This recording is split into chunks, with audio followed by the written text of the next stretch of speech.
Daily Caller reports Colbert says Trump only has himself to blame for Russian collusion conspiracy theory.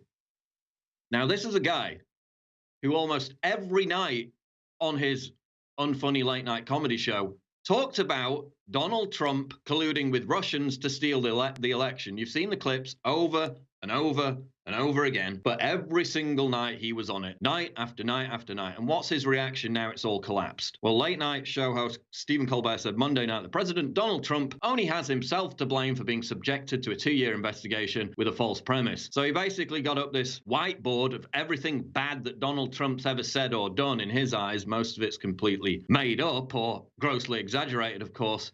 His basic argument, given that he's pushed this fake news conspiracy theory for 2 years plus, is that, oh no, it's not my fault, it's Donald Trump's fault because Orange Man bad.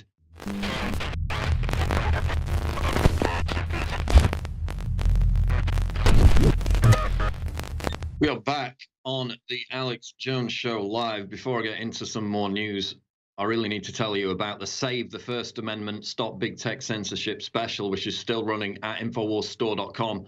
50% off all InfoWars Life products with double Patriot points and free shipping site-wide. One of those discounts is a whopping 50% discount on the energy drink Turbo Force.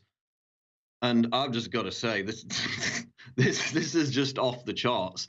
This is like some kind of legal high without the come down. I mean, when Alex says, don't take the full sachet on the first few times you take it, people should take that advice. Perhaps kids shouldn't have this either, because this gives you an absolute turbo injection of energy. I got about 5 hours sleep last night, just had one sachet of Turbo Force, and I'm literally bouncing off the walls. That's how good this is. And what's even better about it is that you don't get the come down. You don't get that junk come down from what you would normally get from other energy drinks. It just wears off. So then you can have another one. Or maybe that's not a great idea. Maybe you want to spread them out, because this is really, really powerful. It's Turbo Force. It's available right now at InfoWarsStore.com. You can see that 112 people have reviewed it with an average score of 4.8 out of 5, 96% positive. So it's definitely working for other people. You can also get the auto ship option, which comes with an additional 10% subscription discount. So you don't have to keep remembering to go back and reorder from the website. It is Turbo Force. It is potent. Be careful. It's available right now at InfoWarsStore.com for a massive 50% off. Go there and get it today. InfoWarsStore.com. Now, of course, the fallout from the Russian collusion hoax continues. Instead of having a moment of reflection, which was long overdue for the mainstream media, they've simply turned around and pointed the finger back at President Trump. Daily Caller reports Colbert says Trump only has himself to blame for Russian collusion conspiracy theory. Now, this is a guy who almost every night on his unfunny late night comedy show talked about Donald Trump colluding with Russians to steal the election. You've seen the clips over and over and over again. He also obviously got in trouble for the PP holster comment he made about Putin and Trump, had to apologize for that. Another hilarious example of the left eating their own. But every single night he was on it, night after night after night. And what's his reaction now it's all collapsed? Well, late night show host Stephen Colbert said Monday night the president, Donald Trump, only has himself to blame for being subjected to a 2-year investigation with a false premise. So he basically got up this whiteboard of everything bad that Donald Trump's ever said or done. In his eyes, most of it's completely made up or grossly exaggerated, of course. His basic argument, given that he's pushed this fake news conspiracy theory for 2 years plus, is that, oh no, it's not my fault, it's Donald Trump's fault because Orange Man bad. He literally defaulted back to that classic NPC Orange Man bad approach. Again, scribbled down a bunch of things on a whiteboard and said, oh, it's Donald Trump's fault that I continually lied to the American people. And let's not give him the cover of being a comedian. These people aren't comedians. They're political operatives. They're activists. That's why they hate people like Jay Leno, because back in the day, he wasn't an activist. He was an actual comedian. He would hit both sides of the political spectrum. And he was funny, funnier than Colbert, at least now. Colbert, back in the day, of course, cut his teeth going after George W. Bush and his militarism, his foreign intervention, his neocon wars. Then what does he do to Tulsi Gabbard, one of the few Democratic candidates who speaks any kind of sense? Gets her on his show and completely rinses her about her option, her opinion, her opposition to the war in Syria, to trying to topple Assad by arming literal jihadists, which is the foreign policy that Barack Obama and Hillary Clinton followed. And it would have been the foreign policy that Hillary Clinton followed if she'd become president, is the one she followed as Secretary of State. So you have Colbert, a man who cut his teeth rightly going after George W. Bush's militarism and his neocon adventures, now serving that very same deep state that wants to topple secular leaders in the Middle East, leading to absolute carnage, leading to the rise of ISIS, leading to the migrant crisis. Tulsi Gabbard goes on a sane voice against that, and he rips her to shreds because, again, not the man that he used to be. He's sold out. Now he's blaming Trump for his lies that he said on his show repeatedly for 2 years solid, as is the New York Times. Headline: New York Times tries to shift blame onto all of us for Russiagate hoax. This is out of Information Liberation, and it's up on Infowars.com.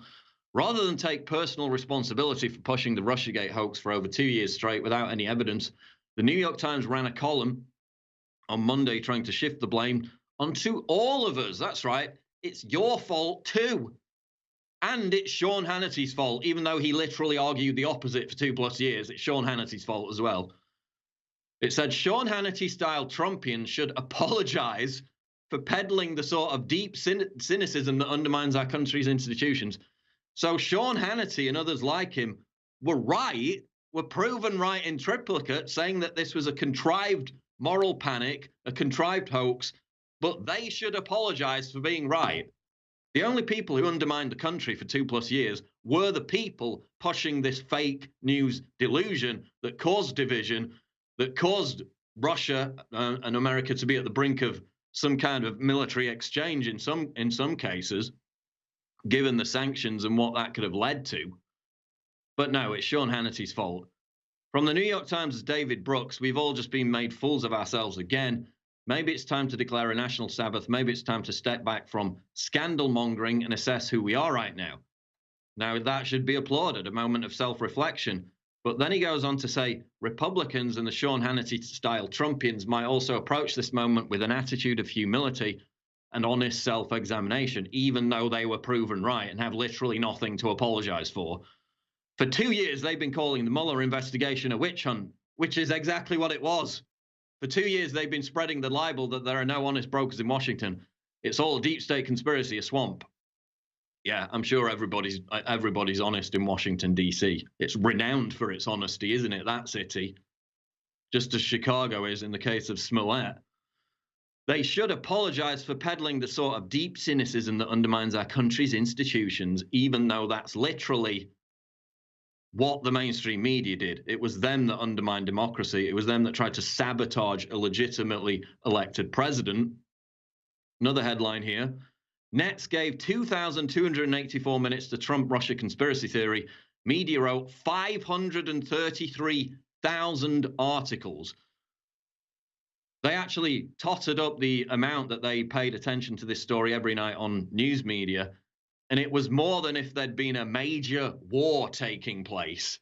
That's literally the sustained level to which the mainstream media pushed this hoax for 2+ years. They afforded more time to it than they would have done if America had literally been at war. That's how deeply ingrained and embedded and responsible the mainstream media was for pushing this hoax. So how dare they try and point the finger at Trump or Hannity or Infowars and say that we're responsible? The absolute height of delusion. We'll be back. There is a publicly admitted international plan to shut down nationalist, pro-free market, pro-Western speech all across the world.